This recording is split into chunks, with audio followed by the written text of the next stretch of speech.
Welcome to this Java programming tutorial. In this video, we will be discussing a program that calculates the perimeter and area of a triangle.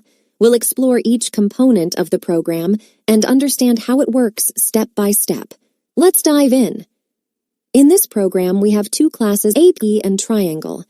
In the AP class, we have two methods, AR and PR. The AR method is responsible for calculating the area of the triangle, while the PR method calculates the perimeter. Another class we have is triangle, which contains the main method, serving as the entry point of our program. In this, we begin by declaring several variables. B1 and HT are of type float and are used to store the base and height values of the triangle entered by the user, respectively. These values are necessary for calculating the area of the triangle. A, B, and C are also of type float and are used to store the three side lengths of the triangle entered by the user. These values are required for calculating the perimeter of the triangle. R and peri are of type double and are used to store the calculated results.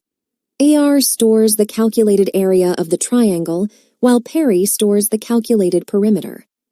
BR is an instance of the buffered reader class and is used to read the user's input from the command line. It enables us to prompt the user for input and retrieve the entered values. We then prompt the user to enter the base and height values of the triangle using the float.parseFloat method is used to convert the user's input from a string to a floating point number, which is stored in B1 and HT respectively. This conversion is necessary because the user's input is initially read as a string, and we need to work with numerical values for calculations. We create an instance of the AP class named TAR. This enables us to access its methods for calculating the area and perimeter of the triangle. The AR method of the AP class is called using TAR as an instance and B1 and HT as arguments.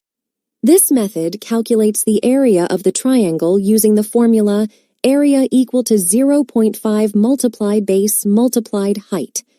The calculated area is then stored in the variable AR. We display the calculated area of the triangle to the user using the print method. Next, we prompt the user to enter the three side lengths of the triangle. These values are then converted from strings to floating point numbers using float.parseFloat and stored in A, B, and C respectively. The conversion is necessary because the user's input is initially read as strings and we need numerical values for calculations. The PR method of the AP class uses TAR object and A, B, and C as arguments. This method calculates the perimeter of the triangle using the formula perimeter equals side 1 plus side 2 plus side 3. The calculated perimeter is stored in the variable peri. We display the calculated perimeter of the triangle to the user using the print method. When we run the program, it prompts us to enter the base and height values of the triangle. After entering those values, it displays the calculated area. Then it prompts us to enter the three side lengths of the triangle and displays the calculated perimeter. That's it. We have successfully determined the perimeter and area of a triangle using the stream class in Java. Thank you for watching this tutorial.